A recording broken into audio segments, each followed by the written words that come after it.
Arkadaşlar, kanalıma hoş geldiniz. Bugün sizlere artan ekmeklerden, yani değerlendirmek istediğiniz ekmeklerden, bu herhangi karışık unlu bir ekmek olabilir, beyaz unlu ekmek olabilir. Ben de şöyle hepsini küçük küçük ufaltıp doğruyorsunuz. Yani şöyle kare kare olacak. Arkadaşlar, bu yemeğe Almanlar Knödel diyorlar. Yani ekmek köftesi. Almancası, Türkçesi Alman, yani ekmek köftesi oluyor. Çok güzel oluyor. Denemenizi tavsiye ederim. Yani yaparsanız zaten göreceksiniz. Ben de gördüğümde bu ne dedim, ama denedikten sonra gerçekten ekmekleri her seferinde bu köftelerle değerlendiriyorum. Evet, önce bir bardak sütümüzü tenceremize alalım ve bir kaşık yağımızı eriteceğiz. Yani ısıtmamız lazım. Evet, şöyle alalım tenceremize.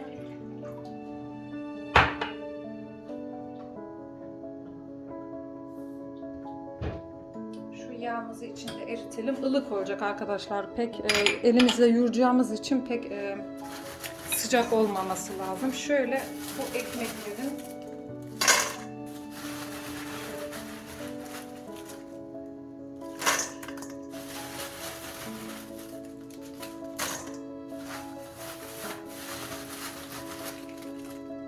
bu 4 kişilik yemek olacak arkadaşlar. Siz fazla da yapabilirsiniz. Şöyle şu kadar. Şunlar koyayım.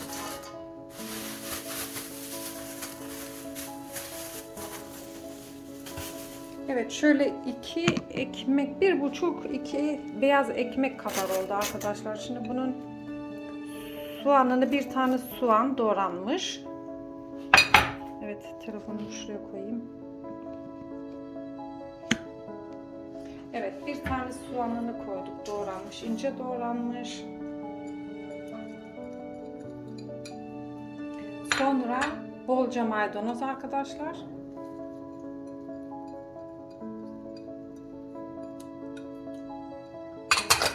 Ve yumurtaları sonra koyacağım. Biraz tuz ekleyelim bayağı.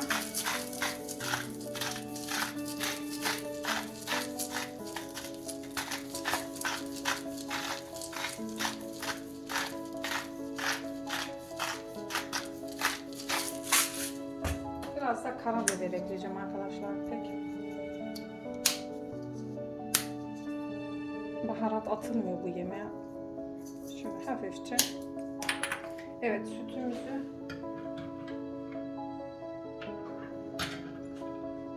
ve de 2 yumurtamızı kıralım arkadaşlar.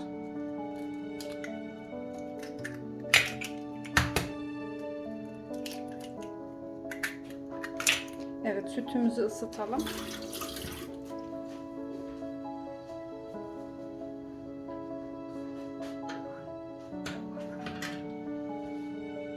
Evet arkadaşlar, yağımız erimiş olması lazım. Süt dediğim gibi ılık olması lazım. Çünkü kaynatırsak yoğuramayız, sıcak olur. Ya da kaynatırsanız arkadaşlar biraz soğumasını bekleyin böyle.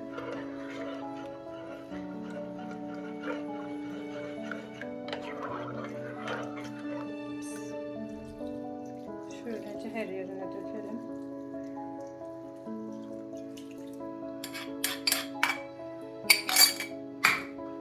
Evet, şimdi gelelim yoğurmasına arkadaşlar.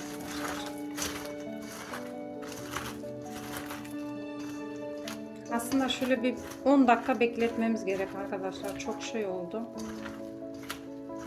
Evet, şöyle bir 10 dakika bekleteceğim ben. Evet arkadaşlar, bir 10 dakika bekletmemiz gerek sütü üzerine döktükten sonra, ki ekmeklerin yumuşaması lazım. Ben o arada suyunu koyalım. Haşlama suyu lazım bize.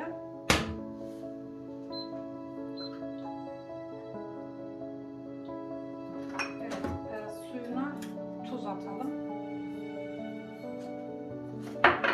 Kaynamaya bırakalım. Evet. Evet, benim ekmekler biraz yumuşadı. Şöyle büyükleri elimle kırmaya çalışacağım arkadaşlar.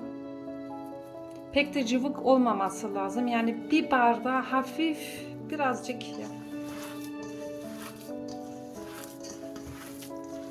geçmesi lazım diyeceğim ama onu artık siz kendiniz anlayacaksınız. Yani cıvık olmaması lazım bakın.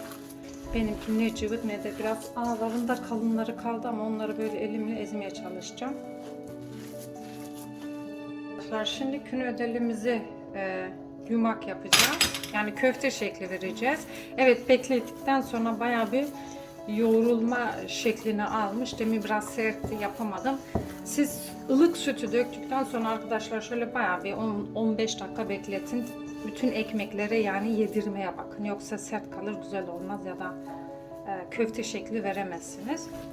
Evet. Bayağı yoğuralım bunu.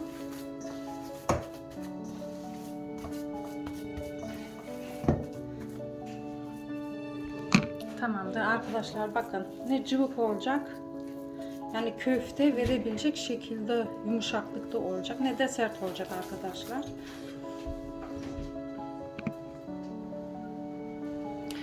Evet arkadaşlar, suyum kaynadı. Şöyle kasede elimi ıslatmak için su lazım arkadaşlar, yoksa elimize çok yapışır. Şöyle elimizi ıslatalım. Köfteleri aslında orijinali arkadaşlar böyle oluyor ama siz küçük ya da daha büyük yapabilirsiniz.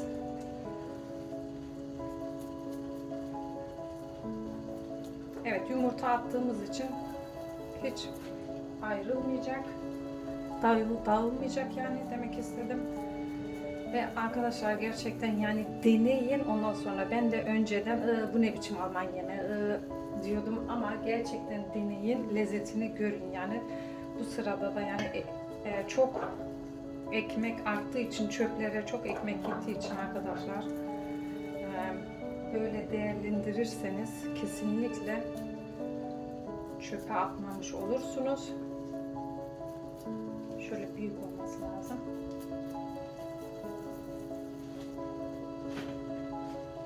Köftelerimi bitirdim. Bu kadar çıkıyor arkadaşlar. Şimdi yavaş yavaş suya koyup haşlayacağız arkadaşlar. Yalnız üst üste gelmesinler. Belki hani yapışabilirler. Zaten attım mı hemen üzerlerine çıkıyorlar arkadaşlar. Toplar hemen. Şöyle birkaç dakika. Evet. Kalsın.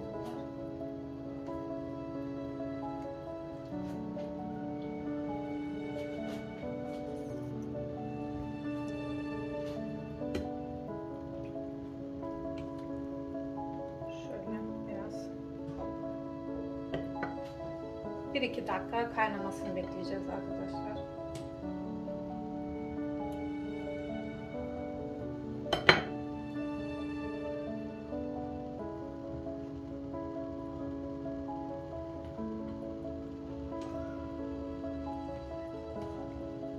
Gördüğünüz gibi hiç dağılmıyor arkadaşlar. İçinde yumurta olduğu için, bir de ekmek zaten kendi nişastası olduğu için.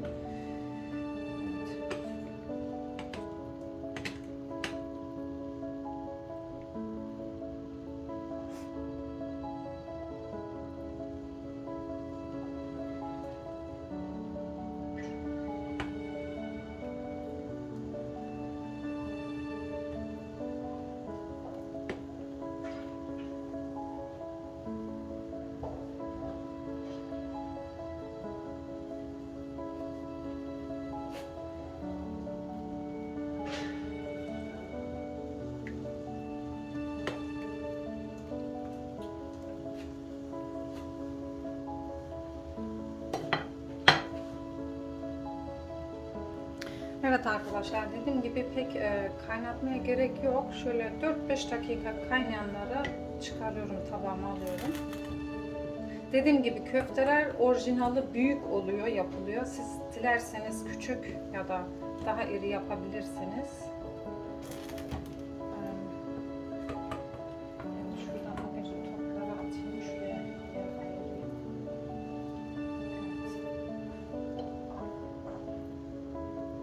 Böyle biraz hiçbir şeye benzemiyor olabilir arkadaşlar ama sos üzerine geldiği zaman yani sonra da göreceksiniz ve tadına arkadaşlar bayacaksınız tadına. Gerçekten görünümüne bakmayın yani. görümünü ben de ilk gördüğümde kesinlikle yemem bu ne, ama deneyeceğim dedim ve denedim. Gerçekten artan ekmeklerimi böyle değerlendiriyorum arkadaşlar. Gerçekten yani deneyin derim arkadaşlar. Evet arkadaşlar, bunlar da bir 4-5 dakika kaynadı suda. Çıkarıyorum.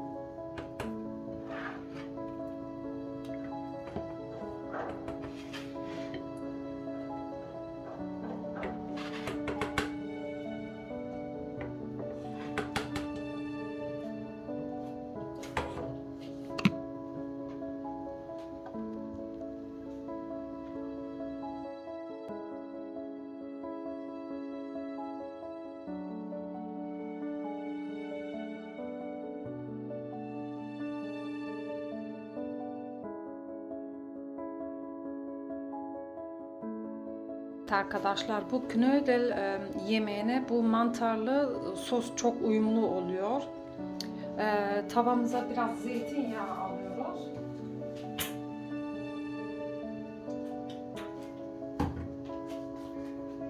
Ve soğanlarımızı önce kızartıyoruz.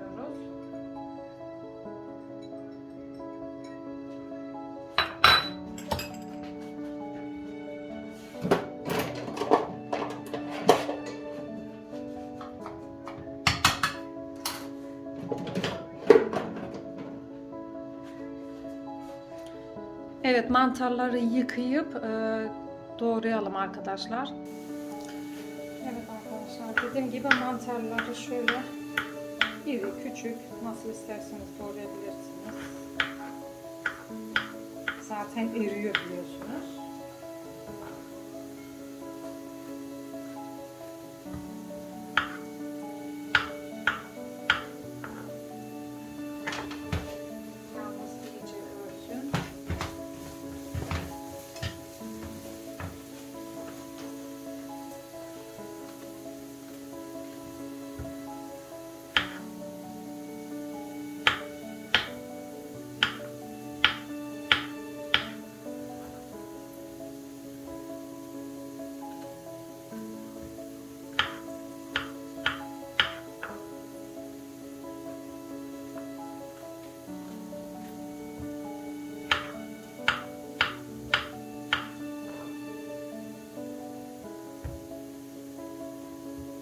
Arkadaşlar, mantarım 400 gramdı. Ben yarısını alacağım. Fazla gelecek çünkü. Ama size tam içine ne konulduğunu aşağıya yazacağım. Oradan bakarsınız. Ben yarımını yapıyorum, yani haberiniz olsun.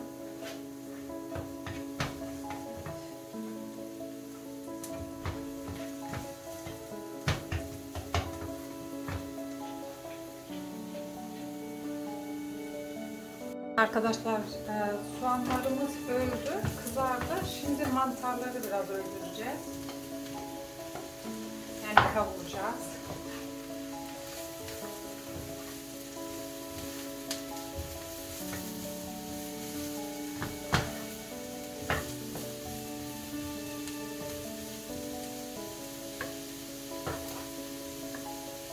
Ve bir kaşık yağ ilave ediyoruz arkadaşlar. Erisin beraber.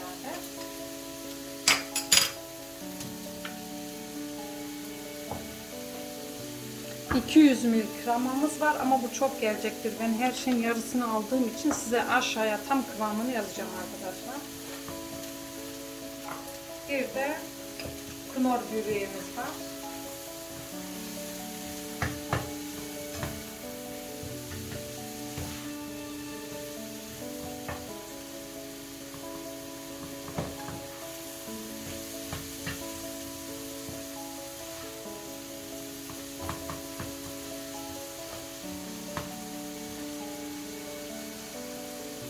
Evet, kavrulmasını, suyunu bırakmasını bekleyelim. Dediğim gibi siz 2 misli alabilirsiniz. Ben 3-4 kişilik yemek yapıyorum şu anda. Yani 3 kişiyiz de 3 kişi diyelim. Evet, 3 kişilik ayarlıyorum. Onu siz kendiniz ayarlayabilirsiniz artık. Fazlaysanız 2 mislisini alabilirsiniz.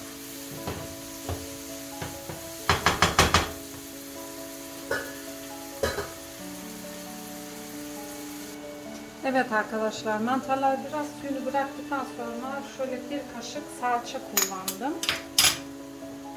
Bir kaşık soya sosu arkadaşlar. Bir tane de bulyon erittim arkadaşlar. Tavuk bulyonu.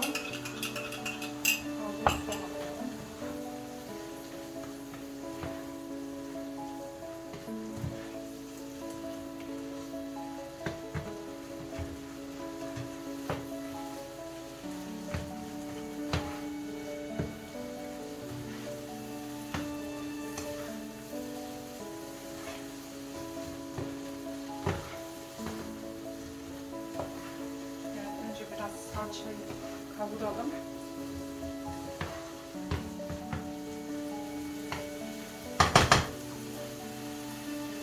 Sonra yarım bardak sıcak suya bulyon erittim arkadaşlar. Bunu ilave ediyorum. Biraz karabiber. Tuzunu ekleyelim biraz. Bulyon tuzlu olduğu için arkadaşlar tuza dikkat edin. Ben az attım. Sonradan bakıp tuzlandırabilirsiniz.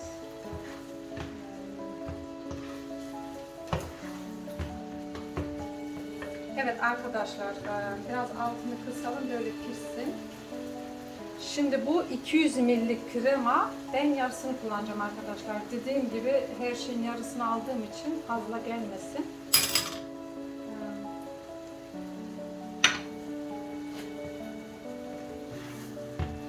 Onu ayarlamamız lazım arkadaşlar. Bunu ben kendim ayarlıyorum şu anda.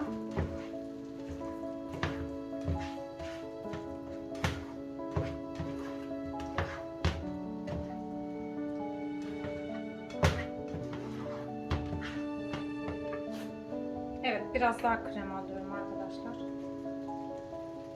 Yani 100 ml krema yetiyor arkadaşlar ama size tam tarifini yazacağım aşağıya. Ben her şeyin yarısını aldığım için. Evet, bunu biraz pişirmeye bırakıyoruz arkadaşlar.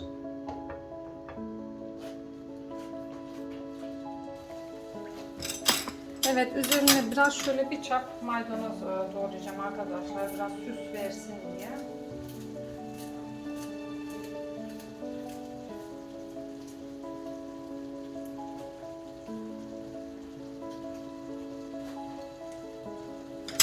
Evet, altını kapatabiliriz arkadaşlar. Mantarlar zaten biliyorsunuz hemen ölüyor, pişiyor.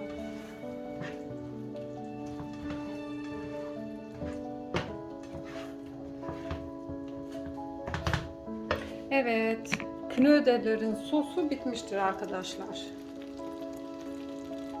Arkadaşlar, yemek böyle görünüyor. Çok lezzetli bir yemek oldu. Afiyet olsun size. Like atıp kanalıma abone olursanız sevinirim. Afiyet olsun.